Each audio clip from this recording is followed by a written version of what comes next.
Uzi plays. It's Uzi time. It's Little Lever's meat cleaver, Jack Cullen, versus Kid Dynamite, Oldham's own Mark Heffron. Good fight. Very good fight. I'm 171 and 42 on fight predictions.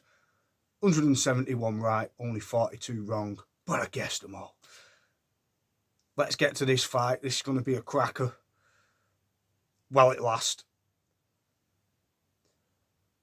Jack Cullen is really good. He's got good boxing fundamentals. He's got a good jab, very good jab. He's got like a 78-inch reach. He's 6'3", so he's a bit of a lanky unit for Mark Heffron to deal with. But I think Mark Heffron's going to blaze him out of there, and he's going to be way too powerful in this fight.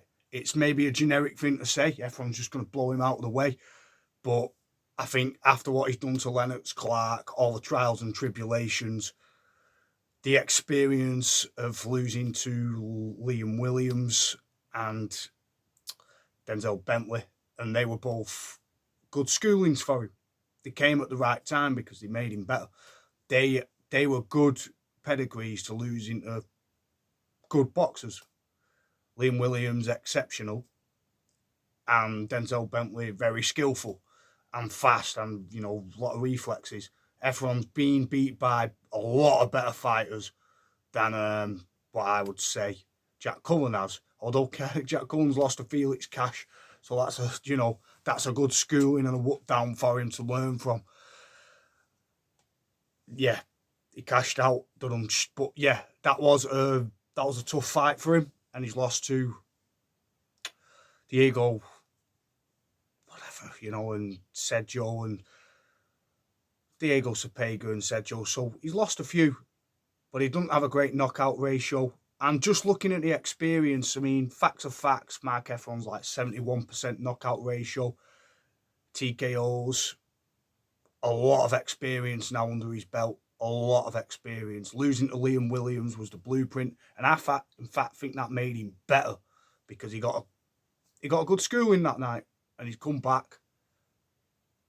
He got another, he beat Denzel Bentley in the first, but the second, obviously, the cut stopped it. And that was another lesson, fighting a tricky fighter. Now he's fighting someone with the fundamentals, the high guard, the really good jab, good body selections, takes his time, and this is pivotal to this fight because I think Jack Cullen wants to wait too much. He ain't going to wait against Heffron, man. This is going to be a powerhouse endurance beatdown. I feel like it's going to go past 6 rounds. If it goes past 6 rounds, Jack Cullen's got a chance of possibly stealing it. But I don't see it. He's going to have to do a Michael Watson sort of, Now, this is sort of like that, a Watson-Ben for the super middleweight, for the Commonwealth demographic. It's like, that's the sort of fight it looks like on paper. You've got a powerhouse who charges forward, but has got a good ring IQ as well, and he's not just dumb. He's not just a brawler in Heffron. And then you've got Jack Cullen, who's got a very tidy up guard, fundamental style, and a zipping little jab, and just good fundamentals. But you're going to need more than that in this. I don't think he's going to be able to keep Heffron off him, given the fact that Heffron absolutely blazed Lennox Clark out of there. Absolutely battered him. And he was a lot bigger than Heffron. So Mark Heffron grows in the weights. I think he's a middle and should never go back down. And at super middle, he messes with anyone and he's going to have a good chance of beating now. It's a new lease on life, a new boxer. He's definitely not going to want to give this title up. Definitely not.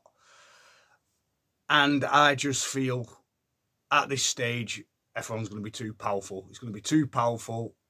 He's going to be too much. Jack Cullen's got a decent chin, and he's going to need one in this. He's going to need it. He's going to need more than a chin in this. He's going to need heart, he's going to need courage, and he's going to need to use his brain. And even that might not be enough. as we've seen, Heffron's pushed some good fighters, and what he did to Lennox Clark was, I don't care about your size, I'm going to push it on you. If he applies half of that to Jack Cullen, he's going to get through him. He's too brittle, he's too thin for that. I'm not saying he can't beat Mark Heffron. I do think he's got a good chance in the later rounds if he survives 6. But even then, you're talking about you're against a machine now, and like waiting on your shots isn't going to work. So he's going to have to unload and meet fire with fire at some point, and I think that's only going to make it worse for Cullen. But only time will tell. I don't like to be biased. I think Jack Cullen's a really good boxer.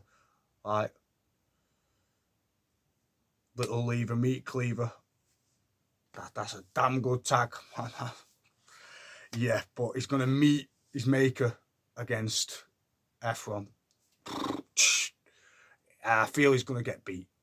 Honestly, I feel this is a tough fight for him.